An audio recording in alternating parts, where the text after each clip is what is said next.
Oh, how's it going, everybody? We're back for another edition of All In, where I'll pick a rock artist, and I'll listen to the entire discography and give my thoughts on it. And the rules go kind of like this. The band in question must have at least 5 or more original studio albums. Cover albums can count. Generally, I don't talk about live or acoustic albums unless most of the tracks are original in that form. So, here we go. So, tonight, in this edition of All In, we are going to feature the man himself, Alice Cooper. That's right.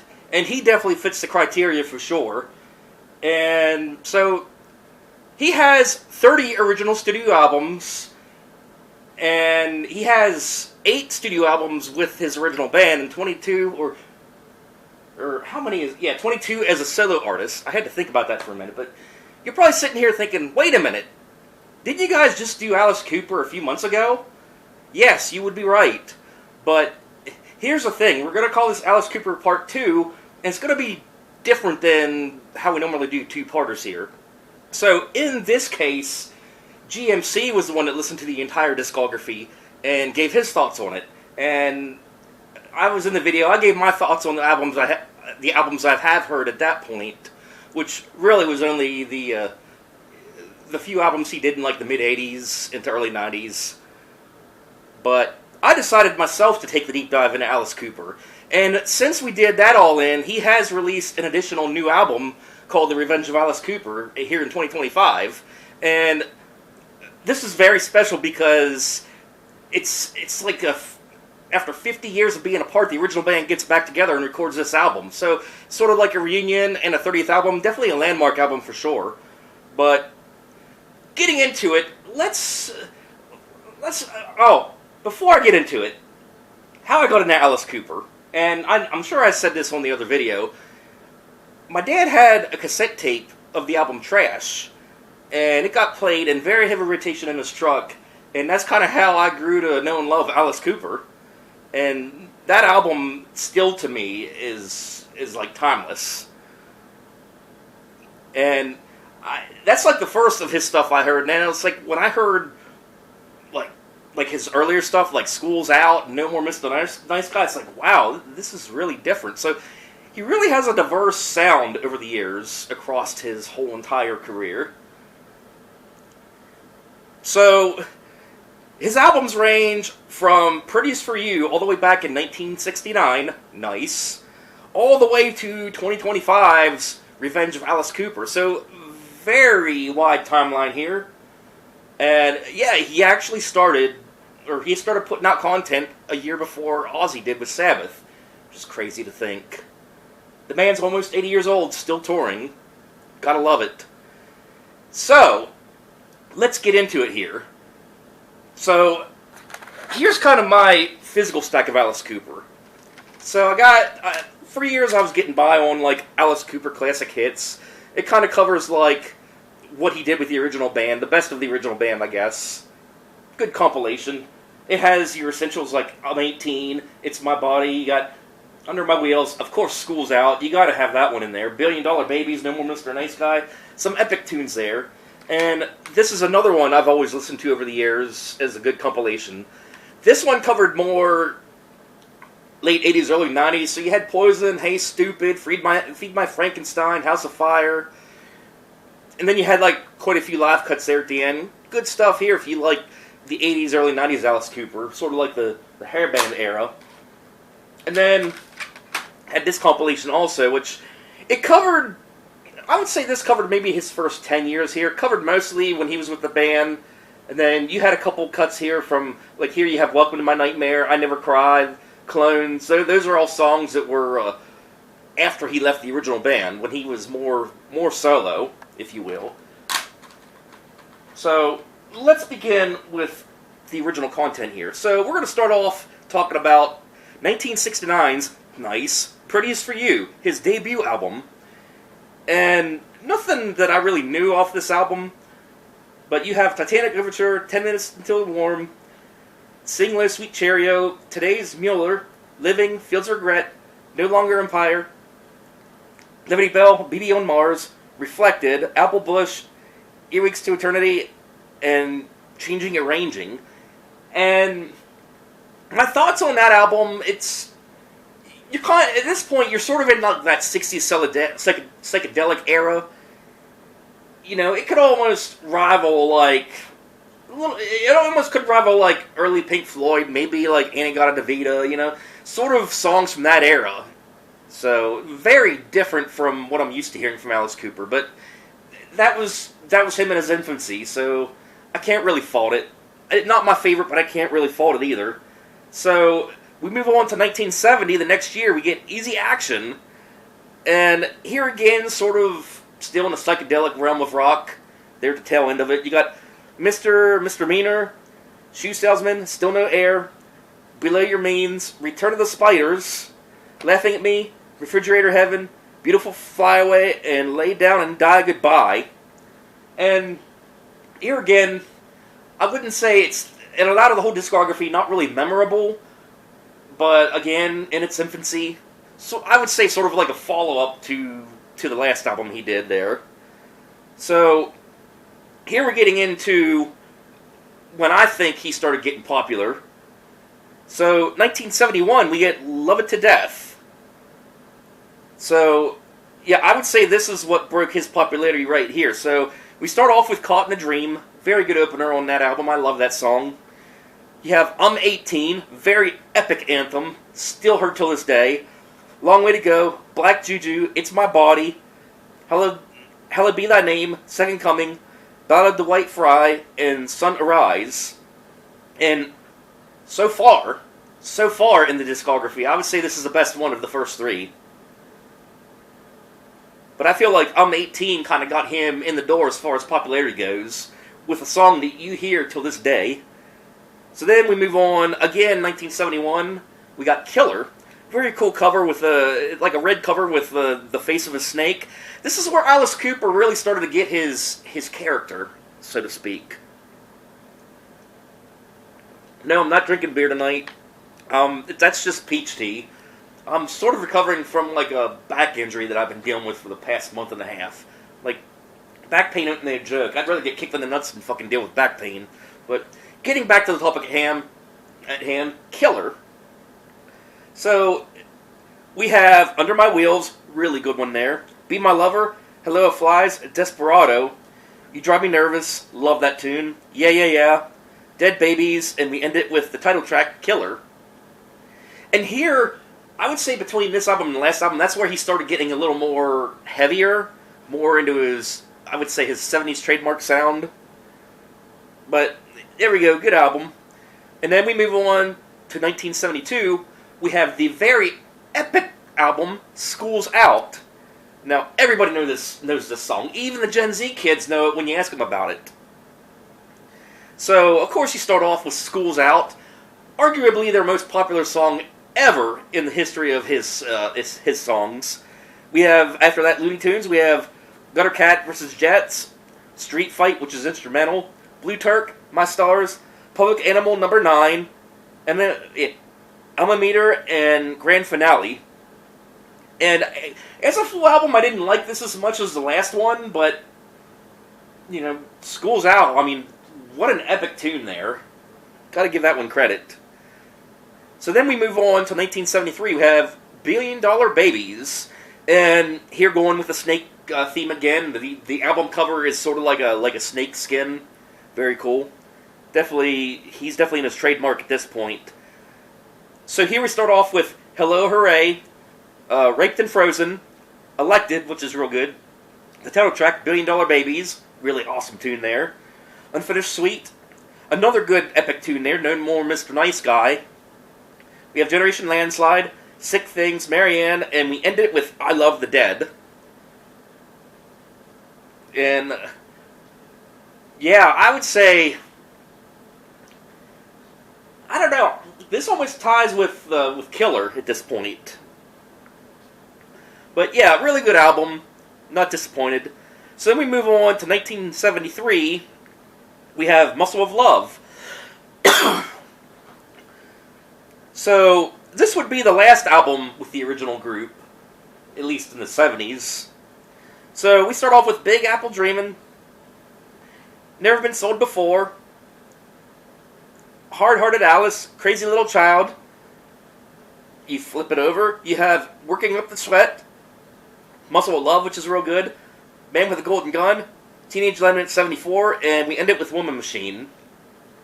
And I feel like this album sort of slumped a little bit compared to like the last probably 3 before that, but of course this was right before Alice and the original band, broke up, and Alice went off on his own. But still good stuff on there.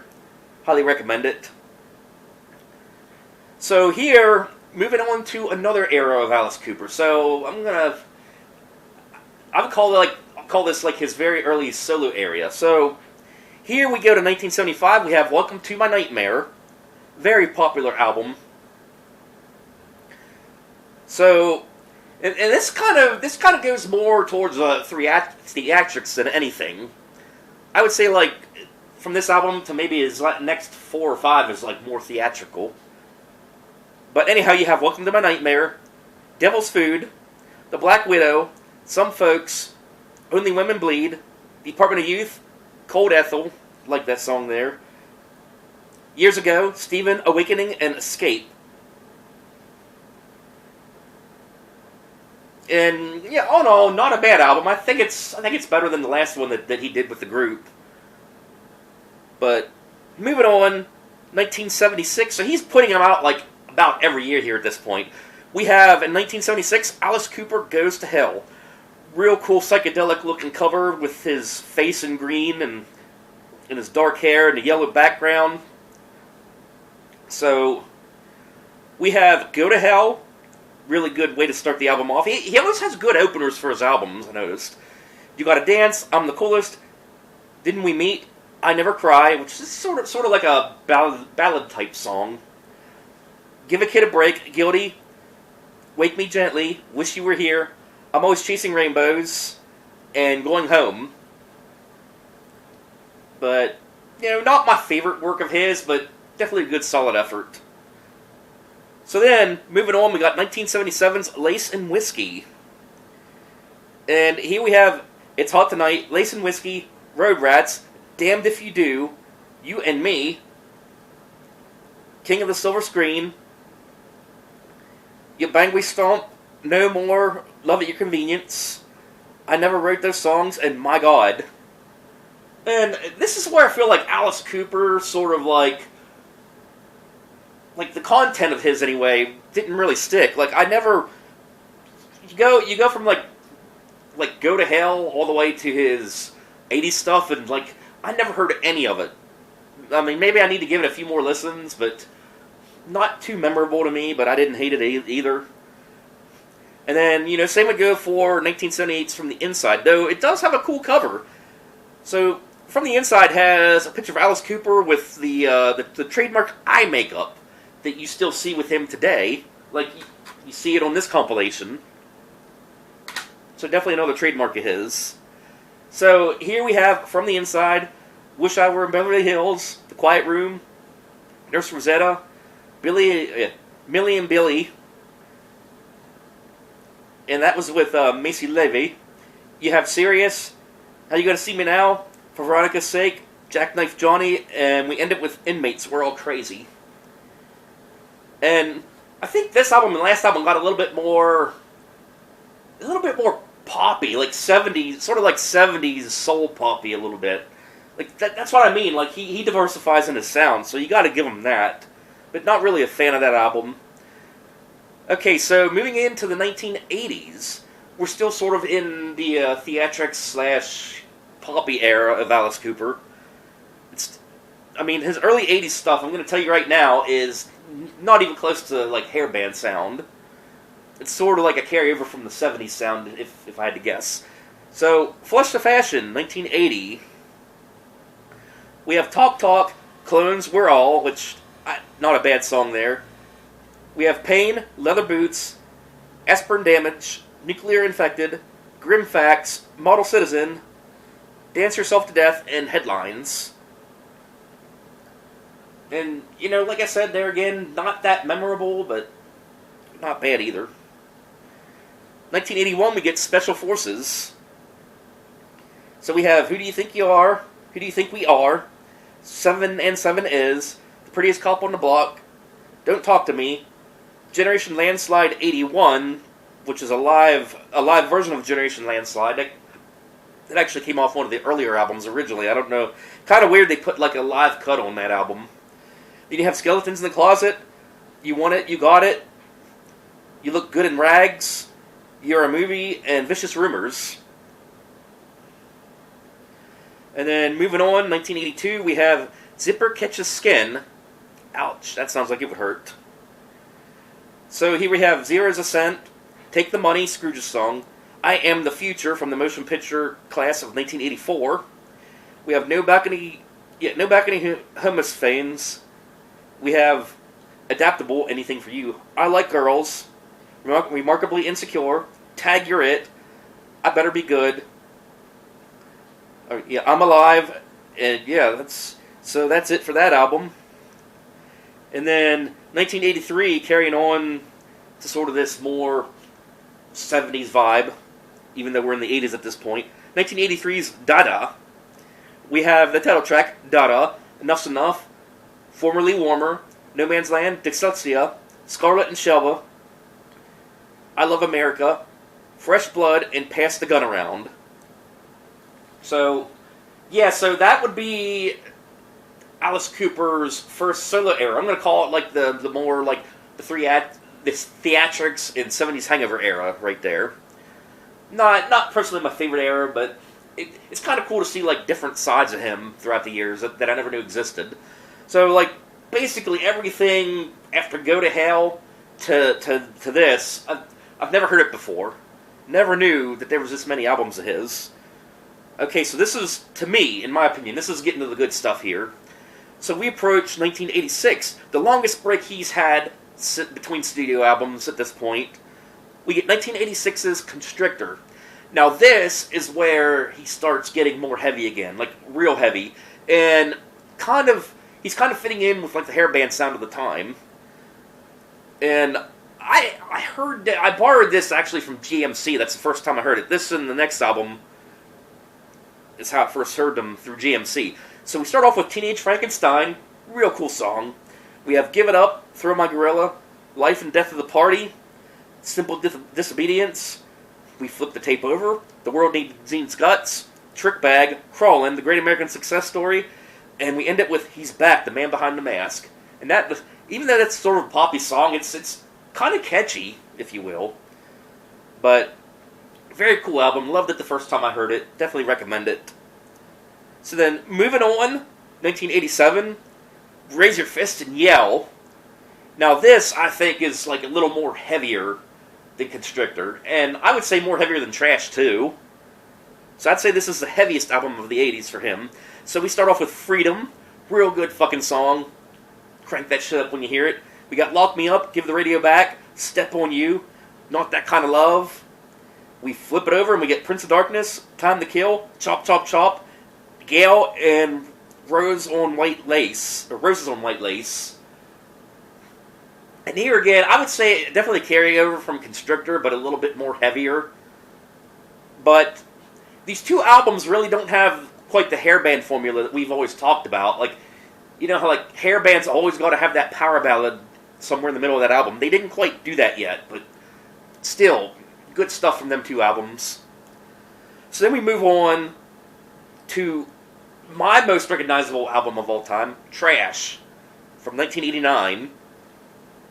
I would say his most popular album of the 80s, possibly his most popular album ever commercially. It's almost like, I feel like he sort of made a bit of a comeback with this album, really got his name out there again. But at this point, here we are in 1989, he's already 20 years deep into his career, and I feel like this album introduced a whole new generation to him at this point. Like, that's wild. And here I am, years later, talking about this album. I mean, this album's what, damn near 40 years old at this point? 35 years at least. It's definitely stood the test of time, that's for sure. So we start off with the really awesome track, Poison. Arguably the most popular track of the 80s that he's ever done. We have Spark in the Dark, House of Fire. That was released as a single, but it wasn't really popular as a single, but damn good tune there. We have Why Trust You, And then we have the ballad. So they finally got the formula down for hair band albums. We have Only My Heart Talking. So I would consider this the ballad of this whole album. Then we have Bed of Nails. Love that song. We have This Maniac's in Love with You. Trash. Hell is Living Without You. And we end it with I'm Your Gun. And yeah, definitely the most hairband album he's ever done, for sure.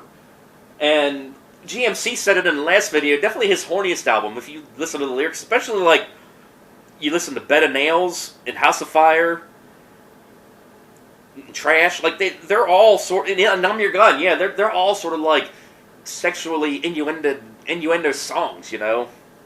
I love it. So then, moving on to the 90s, we have Hey Stupid, which, of course, it's 1991, this album came out. Hair bands are still thriving, but this is when grunge is slowly starting to come in. So this is like right when the hair bands were having sort of their last hurrah at this point. So, Hey Stupid, real good album. Now, I didn't really hear this album until, again, GMC, but the first time I really heard anything from this album was when I saw Wayne's World, and I think it was Wayne's World 2. Like, there was that scene whenever Wayne and Garth met Alice Cooper and Millie Waukee, you know, the party land, or whatever, however he says it, and they're like, we're not worthy, that's the scene, and then Alice Cooper performs the song Feed My Frankenstein, so that's the first time I ever heard anything off of this album was through Wayne's World.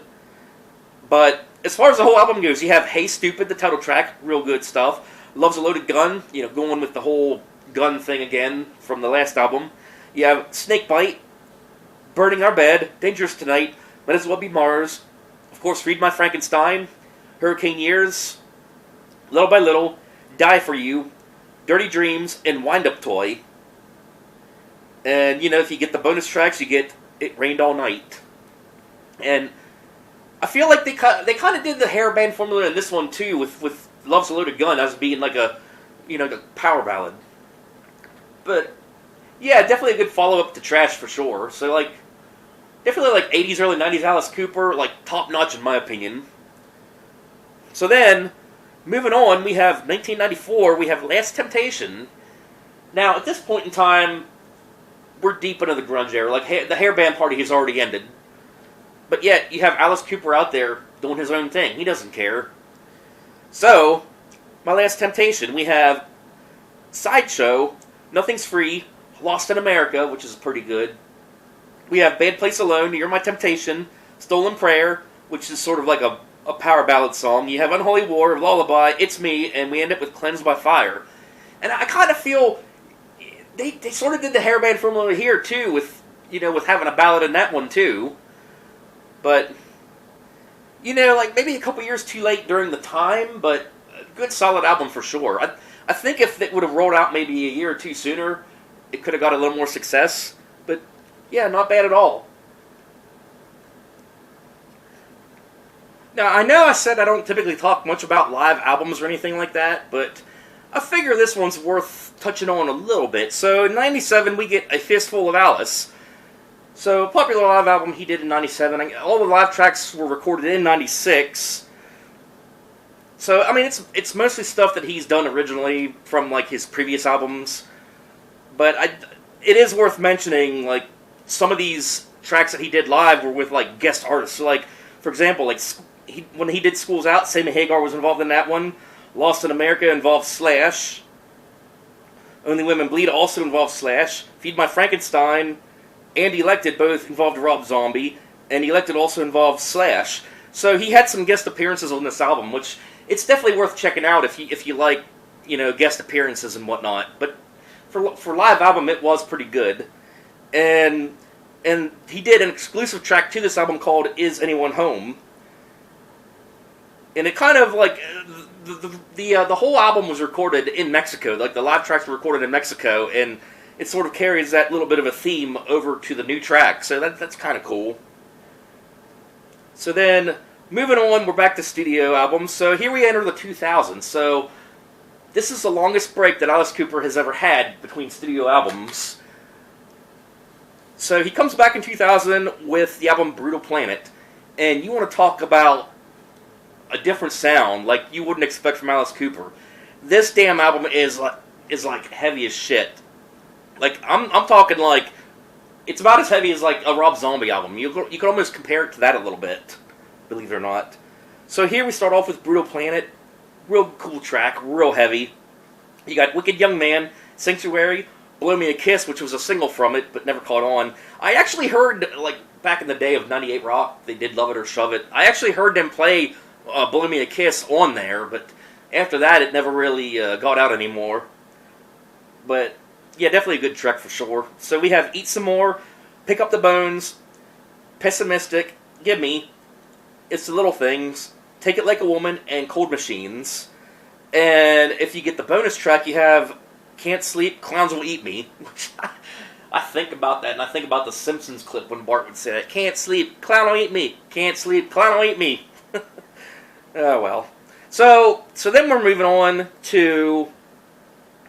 We're going to move on to his next album in 2001, Dragontown. So the very next year, they crank out another album. Another heavy album, I might add. I don't think it's as heavy as like the last one, but still. So you start off with Trigger Man. Love that song. Like I said, always a good opener with him.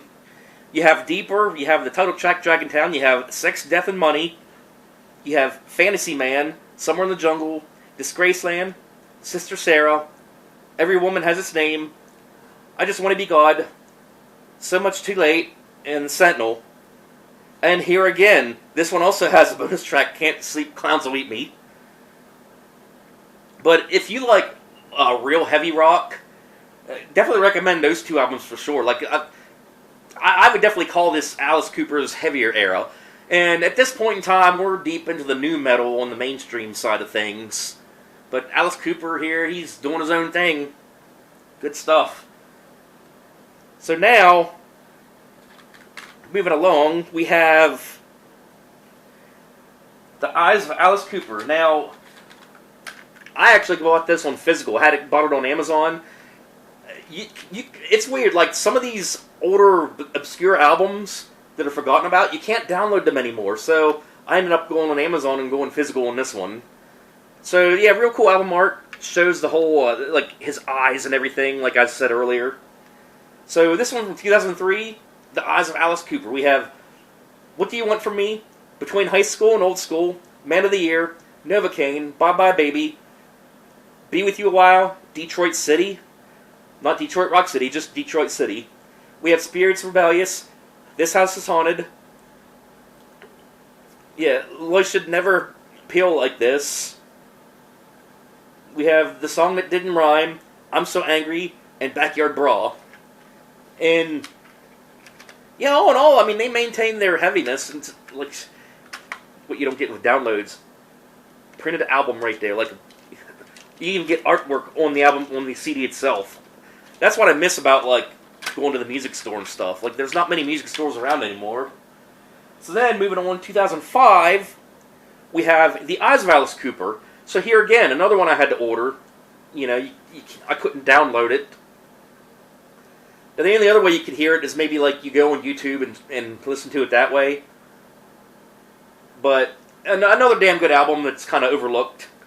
You have Women Mass Destruction, Perfect, You Make Me Wanna. We have Dirty Diamond, the title track. The Slug of Jesse Jane, Sunset Babes, All Got Rabies. Oh man. Pretty Ballerina, Run Down the Devil, Steal That Car, 6 Hours, Your Only Worst Enemy, and Zombies Dance. And you get a bonus track called Stand, which features the rapper Exhibit. He's the rapper that was on Pimp My Ride. So he's collaborating with like some of the rappers, like a lot of the rock artists used to do in this time. So, 2005, nu metal's sort of winding down, but that's what a lot of the bands did then. They always like rock and rap sort of collaborated together in that time, so it kind of makes sense. And then, of course, you got your artwork on the disc. So yeah, that was the other one that, you can't download it, legally I should say. So yeah, there you have it. So then, we move on to 2008, we have Along Came a Spider. So here we have Prologue, I Know Where You Live, Vengeance is Mine, featuring Slash. So yeah, like, by these later years, he's really collaborating with, like, a lot of, like, other artists. You have Wake the Dead, which features Ozzy Osbourne. Rest in peace, Ozzy. We have Catch Me If You Can, In Touch with the Phantom Inside, Wrapped in Silk, Killed by Love, I'm Hungry, The One That Got Away, Salvation, I Am the Spider slash Elopki, or I can't even read that. I'm from Big Spring. Sorry. And then you got Shadow of Yourself, I Still Stand There, and then you got an unplugged version of Salvation. And I would say, like, sort of a carryover to Dirty Diamonds. So then, moving on to the 2010s.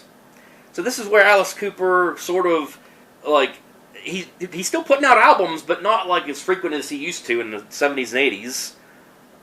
So 2011, we have sort of a sequel album, if you will. We have Welcome to My Nightmare, number 2. So yeah, sequel to Welcome to My Nightmare. So here we have I Am Made for You, Caffeine, The Nightmare Returns, A Runaway Train featuring Vince Gill. So yeah, he's collaborating with country music artists too. We have Last Man on Earth, The Congregation with Rob Zombie. We have I'll Bite Your Face Off, Disco Bloodbath Boogie Fever with John 5, Goals Gone Wild, Something to Remember Me By, When Hell Comes Home, What Baby Wants featuring Keisha. We have I Gotta Get Out of Here, again featuring Vince Gill, and The Underchore, which is like an instrumental there at the end. And then if you get the bonus tracks, we have Under the Bed and We Gotta Get Out of This Place. And this here, I would say he got a little bit, he kind of got back into the theatrics a little bit with this one, sort of revisiting, like, his early solo era, I guess, between Go to Hell and Welcome to My Nightmare. So then, moving on, we have, instead of 2017, Paranormal. He kind of gets more into just, like, regular hard rock in this one. So here we have Paranormal, we have Dead Flies, Fireball, Paranoid Personality, we have Fallen in Love, Dynamite Road, Private Public Breakdown, Holy Water, Rats, and The Sound of A. And then if you get in the bonuses, we have Genuine American Girl and You and All Your Friends. And then you get like a bunch of live cuts after that if you get the Super Deluxe set. And then getting into the 2020s, he's still putting them out there. So we have in 2021 Detroit Stories. So here we have Rock and Roll, which is a Velvet Underground cover. We have Go Man Go, Our Love Will Change the World, which is an Outrageous Cherry cover. So he's doing a lot of, seems like he's doing quite a lot of covers on this one. We have Social Debris, $1,000 High Heel Shoes, Hail Mary. We have Detroit City 2021. So basically he re-recorded the song Detroit City, which was on the Eyes of Alice Cooper. He just put 2021 to differentiate it, I guess. We have Drunk and in Love, Independence Dave, I Hate You, Wonderful World, Sister Ann, which is an MC5 cover. We have Hanging On by a Thread. And that song has sort of like a powerful message. Like if you're thinking about, to be politically correct, if you're thinking about deleting yourself, it's sort of a song that, you know, discourages it, if you will. You know, Alice cares about you. And they even have like the suicide hotline there at the very end of the track. So it's sort of like a song that gives you sort of like a powerful message that, you know, you're not alone. So very cool in that respect. And then you have Shut Up and Rock and East Side Story with it's a Bob Seger cover. So really cool, solid album on that one. So then we have 2023's Road. So here we start off with the song I'm Alice. Very cool song. I would say it's like the first single off of that. Then we have Welcome to the Show, All Over the World, Dead Don't Dance featuring Kane Roberts. We have Go Away, White Line Frankenstein with Tom Morello from Rage Against the Machine. We have Big Boots, Rules of the Road, The Big Goodbye, Road Rats Forever, Baby Please Don't Go, 100 More Miles, and they cover The Magic Bus by The Who. So, like, here again, good solid stuff. And then we got the latest and greatest album. Maybe not the greatest, but definitely the latest. We have The Revenge of Alice Cooper. So, Alice and the original bandmates reunite for the first time in over 50 years to record this album right here, The Revenge of Alice Cooper, here in 2025. Very cool looking cover with a purple background, Alice's face kind of glowing in a green color, and all the original members glowing in different colors, with like a green, like a slime green lettering for Alice Cooper. Very good artwork on that. So yeah, they released this in July of this year. So we have Black Mamba, which is the first single, Wild Ones, which was the second single, Up All Night, Kill the Flies, One Night Stand, Blood on the Sun, which is pretty good, Crap That Gets in the Way of Your Dreams, Famous Face, Money Screams, What a Sid, Intergalactic Vagabond Blues, What Happened to You, I Ain't Done Wrong, and See You on the Other Side. And no, that's not a cover of Ozzy either. But all around, a good solid album right there by the original band. Liked it better than the last two anyway. And, oh yeah, and he did do an EP called Breadcrumbs. Now, like we mentioned on the other video, that released in 2024. Now, from doing the research on that album, it actually released on physical in 2019.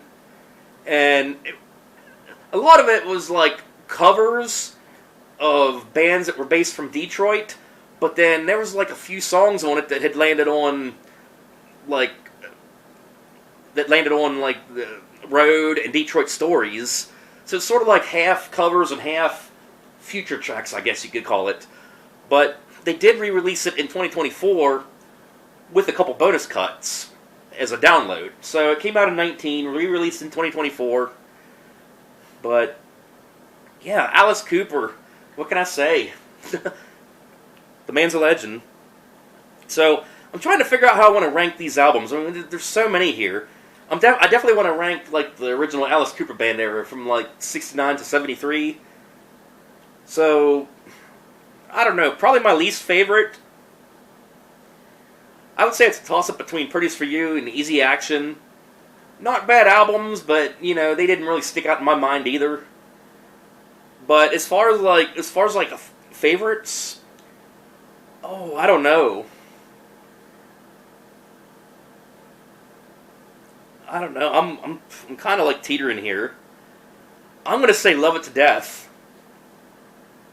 because that's like right where Alice just took off in his career. Like right where he was, that's where his stuff started to be known. So then I guess we'll rank his theatrical / 70s hangover era. So like anything from 75 to 83, I'm gonna rank that era. And I'm just gonna say right now, like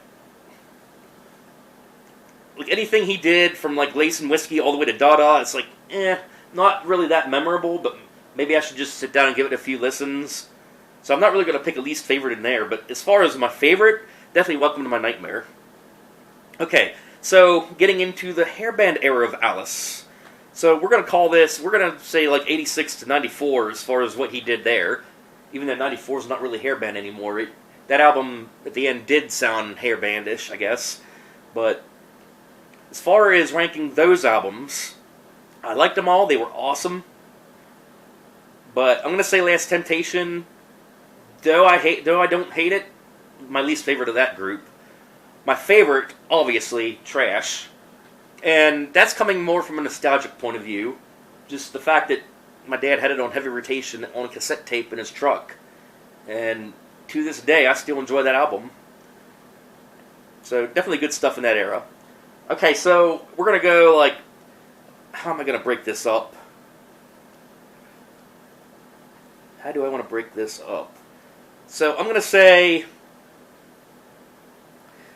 I guess we'll do 2000s Alice Cooper. We'll just go straight out the decade here. We'll do 2000s.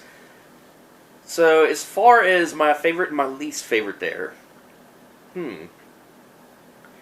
I would say, as far as my favorite goes, definitely Brutal Planet.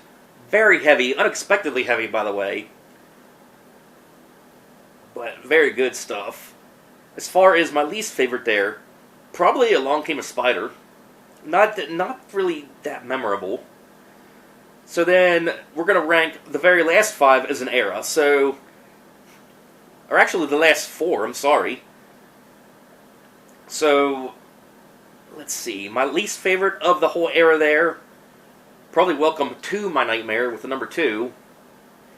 And my favorite, I'm definitely going to say, I'm going to have to say The Revenge of Alice Cooper.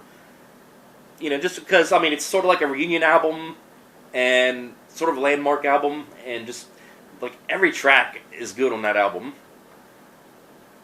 So, yeah, good stuff. So, I would definitely recommend checking them out. It actually took me, like, to listen to the whole discography back to back to back while at work, in and out of the van when I'm doing service calls. It took me damn near 2 weeks to hear it all. That's how much content that he has here. So, yeah, definitely a legend. And definitely a band that I would love to see live, never got to. GMC never got to see them either.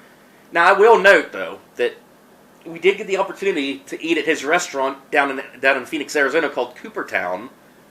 Very good food.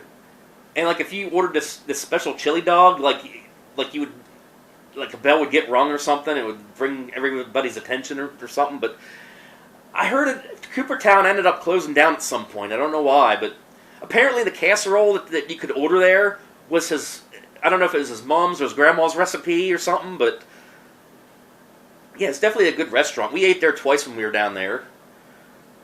But yeah, what more can I say? Alice Cooper's fucking awesome. So, yeah, if I do another All In, I'm not sure what it's going to be. I do know one thing I have to do, though. Like, we're nearing the end of 25 here, so I do got to do a recap video of 25 and maybe a preview of 26. We'll see how that turns out. So, yeah, we'll see you later.